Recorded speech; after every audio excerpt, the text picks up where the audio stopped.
आता रामराजेंच्या आधीचे audio clip viral होते आणि महिलांशी ते संवाद साधताना तुमची काय प्रतिक्रिया राहील? नाही, मी पण आता काही चॅनलवर मी बघितलं की रामराजे त्या महिलेशी बोलत असताना आणि त्या अनुषंगानं त्यांना पैसे पाठवणे किंवा बाकीच्या सगळ्या गोष्टी संदर्भात चर्चा करताना दिसत आहेत. वास्तविक पाहता हे षडयंत्र 2016 पासून चालू होतं आणि माझ्या बाबतीत म्हणाल तर ते 2009 पासून चालू आहे.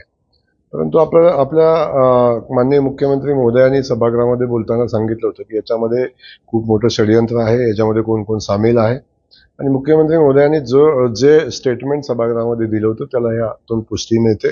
आणि या जी क्लिप दिसते त्याबद्दल माझं मत एवढंच आहे की क्लिपमध्ये आवाज सन्माननीय रामराजेंचा आहे का हे त्यांनाच आपण विचारलेलं योग्य राहील.